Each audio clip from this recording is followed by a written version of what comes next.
የኢክራም ባል አንዋርም የዚች ሀገር የደሴ ከተማ ፍሬ ነው። አንዋር መካከለኛ ቁመት፣ ቀላ ያለ የፊት ቀለም፣ የደስ ፊት ገጽታ ያለው የተረጋጋና የረሱል ሰለላሁ ዐለይሂ ወሰለም ሱና ሀይ የሚያደርግ አለባበስ አደብ አለው። በአጠቃላይ አንዋር ቆንጆ ሊባል የሚችል ልጅ ነው። ለነገሩ ሴትና ቲማቲም ከኮምቦልቻ ወንድና ጫማ ከደሴ ነው መገኛው ሲባል ሰምቻለሁ። ምናልባትም የአንዋር ውበት ከሀገሩ ነው ከአፈሩ ከውሃው ብለን እንለፈው። አሰላሙ አለይኩም ወራህመቱላሂ ወበረካቱ። ውድና የተከበራችሁ የቻናሌ ቤተሰቦች ሁላችሁንም ሰላም ብያለሁ። ለቻናሌ አዲስ ከሆናችሁ ላይክ፣ ሼር፣ ሰብስክራይብ በማድረግ ቤተሰብ ሁኑ። ነባሮችም የምታበረታቱ ምስጋና ከልብ ነው። ዛሬም በእውነተኛ ታሪክ ላይ የተመሰረተ ልብ አንጠልጣይ የፍቅር ታሪክ ጸሐፊ ሰሚራ መሐመድ ክፍል 3። ኢክራም እና አንዋር አንድ ላይ ሲታዩ እንዴት ተፈላልገው ተገናኙ የሚል የለም።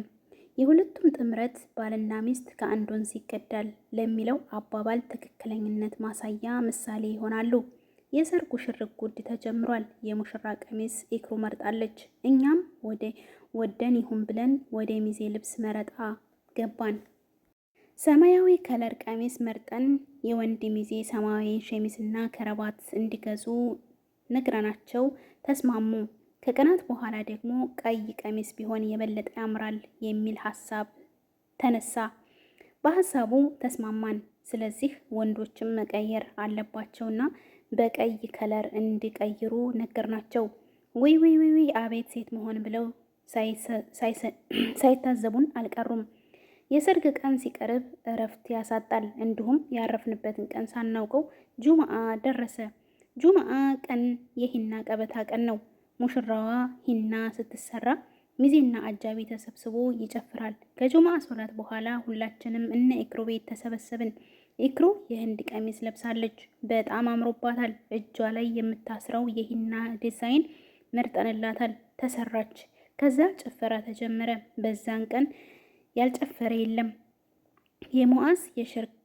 የሙዓዝ የሰርግ ነሽዳዎች ተወዳጅ ናቸው።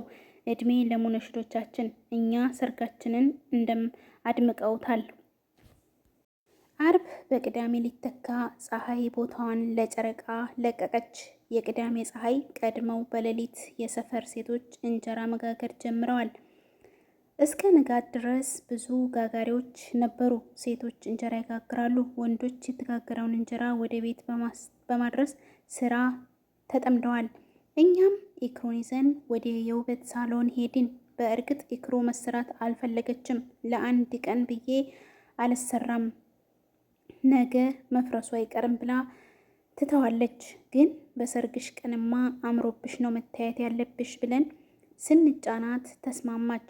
በእርግጥ ሁሉም ሙስሊም ሴቶች ሲያገቡ ፀጉራቸውን ፐርም ይቀባሉ እንጂ ካውያም ሆነ ፔስትራ መሰራት አይመርጡም። ምክንያቱም ሰኞ ጧት ትጥበት ስለሚወጅብህ ግዴታ ስለሚሆን መፍረሱ አይቀርም። ስለዚህ ውሃ የሚያፈርሰውንና ለረጅም ጊዜ የማይቆየውን ፐርም መቀባት ይመርጣሉ። ከውበት ሳሎን እንዴት ተመለስን? ለመናፈሻ ቆይታችን የሚያስፈልጉንን ነገሮች ገዛዝተን የተከራየነውን የሰርግ ልብስ ይዘን ወደ ቤት ተመለስን። ኡፍ የሰርግ ጣጣ ብዛቱ! ወደ ቤት ስንመለስ ሰው ለጉድ ይተራመሳል። ሴቶች ሽንኩርት መክተፍ፣ ወንዶች ስጋ መቁረጥ ስራ ተጠምደዋል። መድረኩ ተዘጋጅቶ አምሮበታል። በግራና በቀኝ የተቀመጠው መንታረቦ የሙዓዝ ነሺዳ በማስተጋባት የዳሱን ድባብ አድምቆታል። አላሁመ ሰሊ አለ ሙሐመድ ጀማሉል ዓለም። ሙሽሪት ሙሽራው ኑር ፈሰሰባቸው። የነቢዩ ሱና ሆነ ልብሳቸው ጀማሉል ዓለም። አላሁመ ሰሊ አለ ሙሐመድ። ሰዓቱ መቁጠር አላቆመም። የመግሪብ ሶላት ከሰገድን በኋላ ሙሽራችን መጠበቅ ጀመርን። ቅዳሜ ማታ ኒካ ይታሰራል። ሙሽራው ከሚዜዎቹና ከሽማግሌዎቹ ጋር ሰርጉን በዱቤ ከሚያደምቁ ሙነሽዶች ጋር መጣ። ቤት ከመግባታቸው በፊት ነሺዳ በዱቤ ታግዞ ጭፈራው ቀለጠ። ሰው ተተራመሰ። በዚህ ጊዜ ሙሽራችንን ይዘን ወደ ምኝታ ቤት ገብተን ተሰተርን። ሽማግሌዎች ገብተው ሁሉም ቦታቸውን ያዙ። ምግብ ቀርቦ ተስተናግደው እንደጨረሱ የኒካህ ፕሮግራም መጀመር ከወንዱ በኩል ያለውን ነገር ጨርሰው ሙሽሪትን ለማስፈረም የአንዋር አንደኛ ሚዜ ኡስማን ወረቀቱን ይዞ መጣ። ኡስማን ፀሐይም የሚያምር ወንዳ ወንድ የሆነ አቋም ያለው ኮስታራ ወንድ ነው። ሲስቅ ጥርሶቹ ማራኪ፣ ፈገግታው ገዳይ ነው። ግን በዋዛ አይስቅም። ችግሩ ወረቀቱን ተቀብዬ ኢክሩን አስፈርሜ ሰጠሁት። ኒካህ እንዳለቀ ሙሽራው ለሙሽሪት ያመጣላትን ጥሎሽ ከኡስማን ተረክቤ ተመለስኩ። አሁን ጉዳያቸውን ጨርሰዋል። ነገ ደግሞ ኢክሩን ለመውሰድ ይመጣሉ። ነገ ለኢክሩ ሰርግ ምን እንደሚመስል አዳሩስ ያ ነገር ተገኝቶ ይሆን? ነገ በኢክሩ ሰርግ እንገናኛለን። ግን ሽር ጉዱ ቀጥሏል። ሰዓቱ መሽቷል። ግን የሰው ትርምስና ግርግር የቀን ያህል ሆኗል። አዳርም አይተኛም። ሴቶች ወጥ ሲሰሩ፣ ወንዶች ሴት ውስጥ ጠብቁ ያድራሉ። እኛም መኝታ ቤት ገብተን የሙሽራ ቀሚስ እየለበስን በማን ላይ ያምራል ብለን ፍክክር ይዘናል። ሁኔታችን አሳቃትና ኢክሩ ሁላችሁም ታምራላችሁ የኔ ውቦች፣ አሁን ግን እንተኛ መሽቷል፣ ነገ ጧት መነሳት አለብን ብላን እኔና ኢክሩ አንድ ላይ ነቢ ከሀዩ ጋር አብረው ተኙ። በተኛንበት ሆነን ስናወራ እኩለ ሌሊት ደረሰ። ኢክሩ በሀሳብ ተጓዘች። ኢክሩ ትተሽኝ የት ሄድሽ ብዬ ከሀሳቧ አባነንኳት።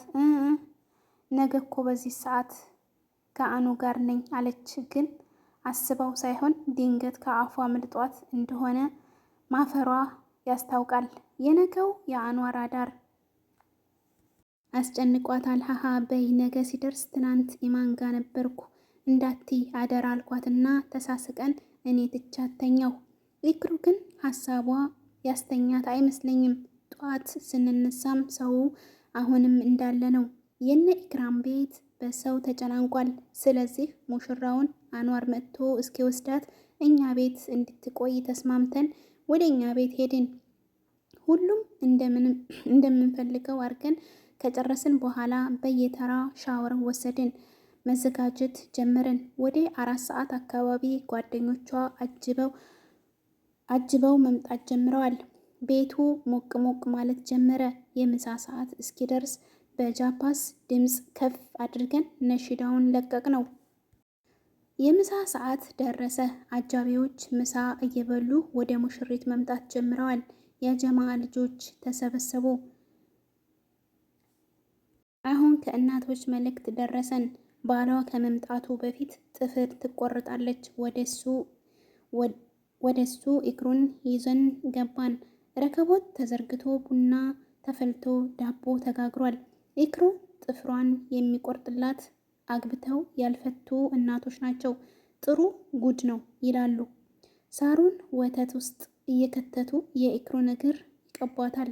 ለወጉ ያክል ጥፍር ይቆረጣል። ከዛ በኋላ ዳቦውን ወገቧ ላይ ይቆርሱትና እናቶች ይመርቋታል። ኢክሩ ጥፍር እስክትቆረጥ በነሽዳ ታጅባለች። ከስንዴ እንክርዳድ ይለቀምለታል፣ ከውሃ አረንጓዴ ይገፈፍለታል።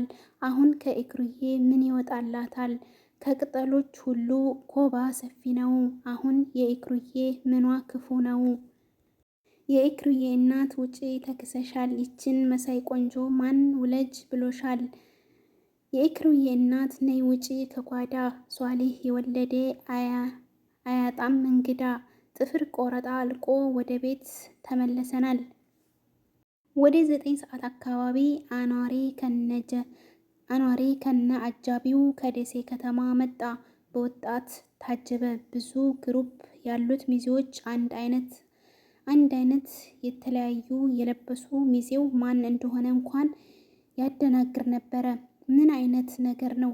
አንድ አይነት ነገር። ሙሽሮች ቆንጆ ናቸው ለመወዳደር።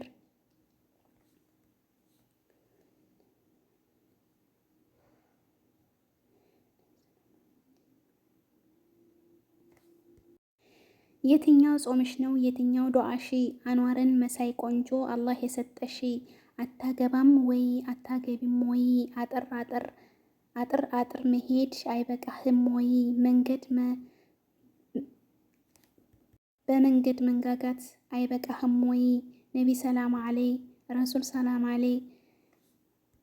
ብዙ ተጨፈረ። ከዛ ቁጭ በሉ ተብለው አጃቢው ተቀመጠ።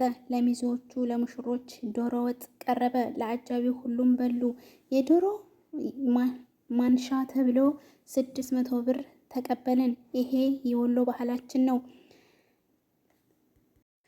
የኢክራም ወንድም ከድርኛ ወዳለንበት መጣ። ኢክሩን ለባሏ ሊያስረክባት። ኢክሩ አባት ስለሌላት ወንድሟ የአባቷ ድርሻ ወስዶ ወንድሟ ከሌለ አጎቷ ይሸፍናል። ከድር ኢክሩን ወስዶ ለአንዋር አስረከባት። አሁን ኢክሩ የአንዋር አማና ሆናለች። አሁን ከቤት ወጥተን ጉዞ ጀምረናል። መናፈሻ ብዙ ጥንዶች የሰርጋቸውን ቀን እያከበሩ ነው። አጃቢዎቹ ይተራመሳሉ። የመናፈሻው ቆይታችንን 12 ሰዓት ላይ ጨርሰን አመሻሹ ላይ ወደ ወንዱ ቤት ጉዞ ጀመርን። ቤተ ዘመዱ ተሰብስቦ በደማቅ አቀባበል ተቀበለን። ወንዱ ቤት የነበረው ፕሮግራም ጨርሰን ወደ ሙሽሮች ወደ መኝታ ሸኘናቸው። ኢክሩም ከአንዋር ከእኔና ከሚዜዎቹ ፊት ገምቼ አለችኝ። እኔም ማሻአላህ ብዬ ተቃቀፍን። አንዋርም ደስተኛ ነው። ለሐላል ባል የመጀመሪያ መሆን እንዴት ደስ ይላል! ኢክሩና የአንዋሬን ፊት በጣም ደስ የሚል ደስታ ስሜት ነው የሚታየው።